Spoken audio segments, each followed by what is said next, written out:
Marnus Labuschagne, we're going to talk bats with you, if that's okay. That's area that I can help you with, I think. I've heard. Can you remember the first one you ever got, and what was the occasion? Like first ever bat? Yeah, you probably can't remember it. No, I definitely remember it. I mean, first bat of memory is probably I got a V600. Sean Pollock at the time was one of my favourite players. As a kid, I would have been maybe 7, 8, 6, 7, 8, around that time. Probably probably before that, I reckon I had a Duncan Fernley.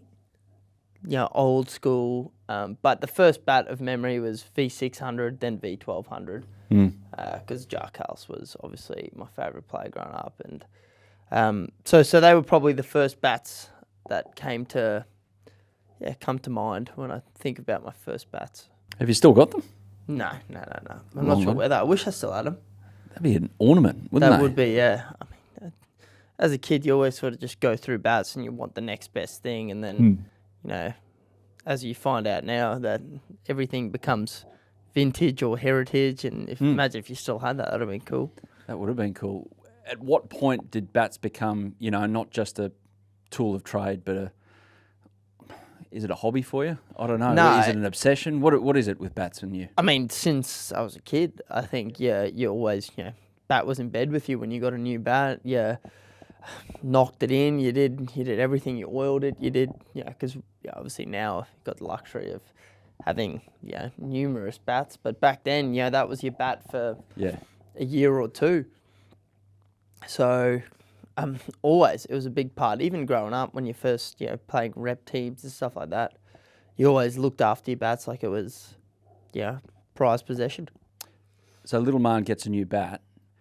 How long does he spend knocking it in and just procuring it for use and making sure it's in pristine condition, ready to go? I mean, early days, you always followed the guidelines because you were like, well, if I don't, then, it's going to break. And then, so you always knocked it in for its 8 hours or something, so it drove your parents insane. What'd you do? The ball in the stocking or No, sock? I had the mallet. I think I had the mallet at that time, but there would have been a time where I used the ball in the stocking. And I mean, you just knocked it in, made sure that it was ready to go. But amazing. Yeah, I mean, you just think about how much care you put into your bats now compared to now. Whip it out of the bag and I'm like, well, I haven't used this bat before. Our first test, I'll just use a freshie and have a crack. But yeah, different time. Yeah, exactly. When did it start to become a bit of a science in terms of the weight here and the handle there and all of that? I did a lot of these things. So I did a lot of changes in my garage to my bats since very young. I was always I had like a shed in my garage. I had everything. I had a draw knife if I wanted to take weight out of the bottom of the bat. I had a drop saw if I wanted to cut the toes down. How old were you here? Between let's say 15, 16 and You're a 15-year-old with a drop saw.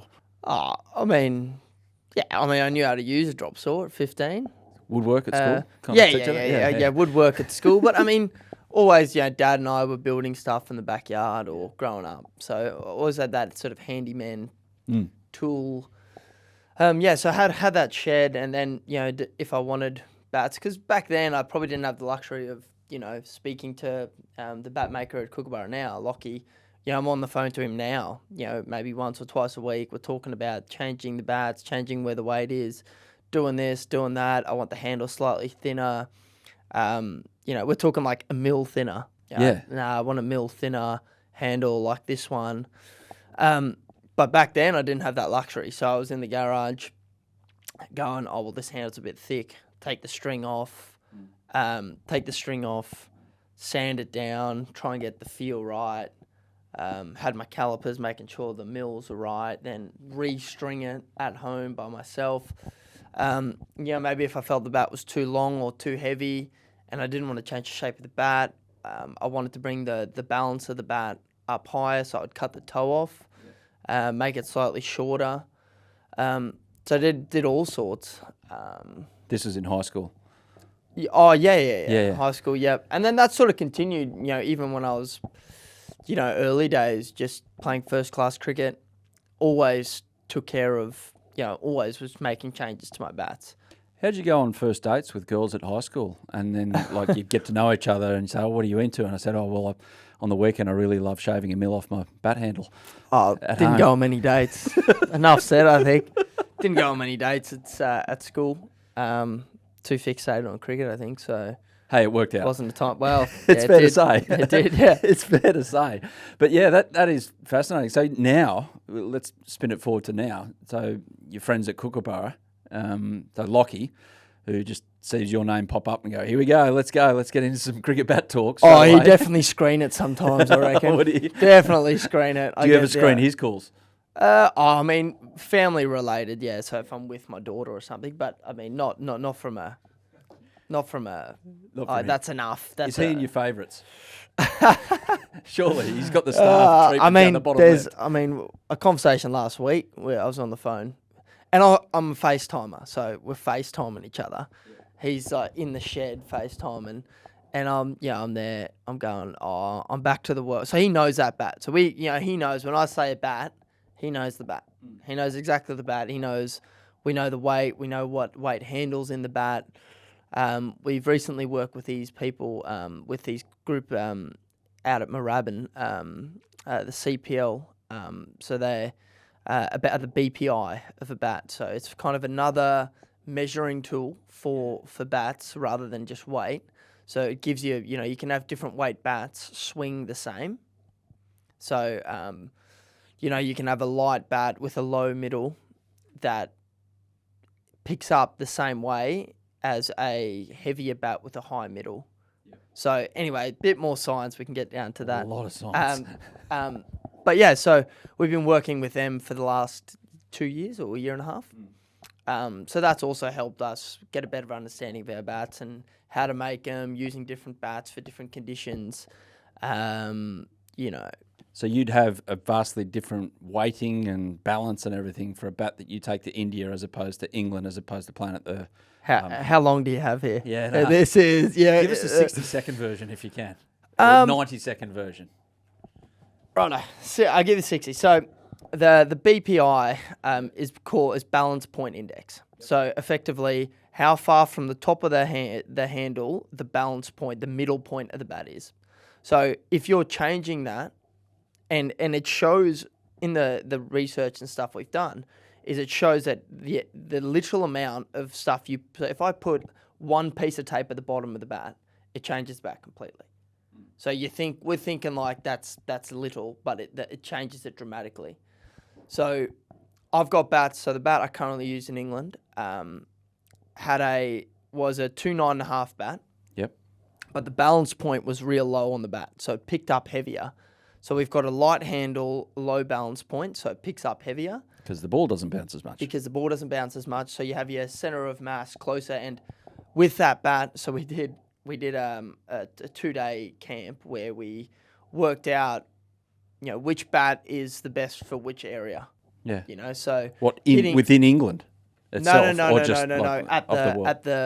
So we just worked out, hitting squarer with a bat, yep, with a balance point lower is better. So you're getting better contact on the ball, more front foot. So in England, when the ball's swinging in the UK, that bat proved to be the best. Now, as you then get shorter, like at the whacker or something like that, you want a bat that's center of mass is closer to your hands, right? Because you're playing more pull shots and not many balls on the front foot. So I've got bats in there that have got 9-ounce handles, so a heavier handle, lighter blade. Yep. And I got bats in there that got light handles, heavier blade. How many guys in world cricket or girls do this to this degree? Probably none. Fair enough. So we've gone down deep rabbit hole. I reckon it's deep. Yeah. And I mean, I'm only giving you the shortened version here. And I don't reckon you've got to the bottom of that hole either. No. The hole's changing. The hole's changing. And once again, so in England, I stuck with a formula. Yeah. So I used different bats for different conditions. And I found, we found out a few different things that, that makes me change the theory or the formula a little bit, but it's always evolving. So we're trying to get better. I'm trying to have as on-ground data as we can. So the stuff that we're doing indoors at the center, and then, okay, how can we apply that to real life? So obviously the bat with a higher middle, plays down the ground slightly better. The bats with a lower middle play square of the wicket better. And then we've got low, middle, and high. So we've got 3 options within that as well. Taking it back to the relationship theme that I touched on in your teenagers, is there such thing for you as love at first sight or love at first, I know this is a horrible term, love at first feel with a bat? Yeah, I mean, for me, the bat always starts, the feel part is with the handle. So that would be, I've used some bats that have not had great middles or ping, but the handle's just been perfect. And the feel, and so batting is so much on feel of that, okay, that feels good in my hands. And this probably brings us to that point that you're going to bring up in a bit, is that the World Cup bat. You brought it up, so here we go. So that is a good example. That bat, I actually didn't take that bat to England. I left it here. But then the first thing when I came back is I was picking it up. I was like, oh, geez, this bat feels good. And so I just went back using it. And because I had, a few technical things that I changed my grip a little bit. And once you change something, you want that consistency because you don't want to be using a different bat. The handle might be slightly different. So I was like, well, I've just got to keep using this. And Lockheed's been making my new bats that I've got now. But until then, for about a month since I've been back, I've just been using that one bat. And obviously the face has just fallen off completely. Well, yeah, unfortunately now it looks like it's fallen off the side of a ship and has been drifting at sea for about 6 months. And the face is, and you posted it on Instagram, the face is just completely gone. I mean, is this like you've buried it in the backyard and you had a ceremony for it? No, I actually, funny story, my bats were meant to arrive on Monday. Yeah. But Monday was a public holiday in the Redlands area where I live. So went to the post office, pick it up, post office closed. So I couldn't pick them up. So Monday training, I was like, well, I'm going to have to bring it out again. I had duct tape on the middle of the bat just to hold the face together to get through that session on Monday and Tuesday. Yeah. And then obviously picked the bats up and now I've got them. So now it's, R.I.P., rest in peace. You've kept it though, have you? Yeah, kept it. Yeah, I'll put that in the memorabilia kit bag with all the special bats that I've had over time. Anything with a test entry scored with it gets kept? Yeah, I'm missing one. Which one? My first 100 in Sri Lanka. What'd you do with it? I sent it to the factory in India. Yeah. Posted it to them and said, you need to make the bats like this. So they've got it there. Okay. It's still... it's somewhere. I mean, I'm not sure. Yeah, well, I know where it is, but I'm unsure if I'm going to be able to track it down again. But that's the only one I'm missing. I scored 5 with one bat. Oh, yeah? Over a 4-year period. So I used it in 2019 summer. Great bat. Good times. Loved it. Yeah, good times. Scored, I think, 400s that year. Then the next year was India. I used a different bat. And then I brought the bat back. From retirement? From the memorabilia kit bag. Yeah. Took it out. It had a dowel in the side to keep the shoulders together. It was falling apart. Yeah. But I brought it back for the Ashes because I was like, I just can't. I could just, once again, the feel thing, picked it up. I was like, oh, mate, it just feels great. Used it, got 100 at Adelaide. And then used it for the rest of that summer and then retired it again. Oh, but, I mean, there's nothing stopping it from coming back. Mate, you could be the first player in the history of cricket when you win a man of the series or a man of the match to thank your loved ones and your bat. Yeah, oh, exactly. I mean, everyone should be thanking their bat. Like I said, it's your tool of trade, so you got to take care of it. But yeah, there's a lot of the Test 100s have come with one bat or 2 bats, I reckon. Fantastic. Unrelated question to end this chat, Marnus. That catch you took for Glamorgan in the T20 blast, Why is it the greatest catch in the history of cricket? I mean, that's a tough question to answer, but it's Well, funny. it is. It's funny. We kind of spoke about it. The Tim Vandergooten, who plays with me at Glamorgan, as the ball went up, he was actually abusing me from where he was standing because he's like, I was way too wide. But because Mason Crane was bowling, he was bowling leg spin, and left-handers tend to like tug the ball to the square of the wicket. So I'm always giving myself more room to the left, and then trusting, because the right's my good side. So trust that, you know, if I have to go with my right, at least give myself more chance. But yeah, I was copping abuse. And then obviously when I caught it, the boys were all over it. They were so excited. The ground level replay of that is insane. Yeah, I mean, it's just not. It's nice to have, you know, such good angles of a catch. You know, you don't usually always get that. You know? So yeah, it was just one of those ones. You know, it's the whole way I thought I was. You know, it just felt like it's going to be tight. It's going to be tight, but you just have a crack and. Sat in the hands. A few of the boys gave it the old on Instagram. The ball touched the ground. Oh, okay, one of them. Yeah. Special. Yeah. A couple of the comments. I won't give you the credit. It's gone down. I was still a bit salty about his grounded ball at Lords, I think. So I think there's a little bit of residual pain there from He's that. learned his lesson. You see every time he takes a catch now. But, mate, that one... hanging in an art gallery. That was fantastic. And thank you for the chat about bats.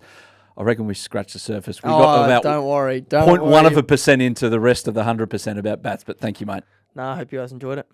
Yeah, thanks for watching the Willow Talk podcast on YouTube. Don't forget to hit the subscribe button so you don't have to miss an episode wherever you are. And while you're at it, check out these videos up here. They're mostly good.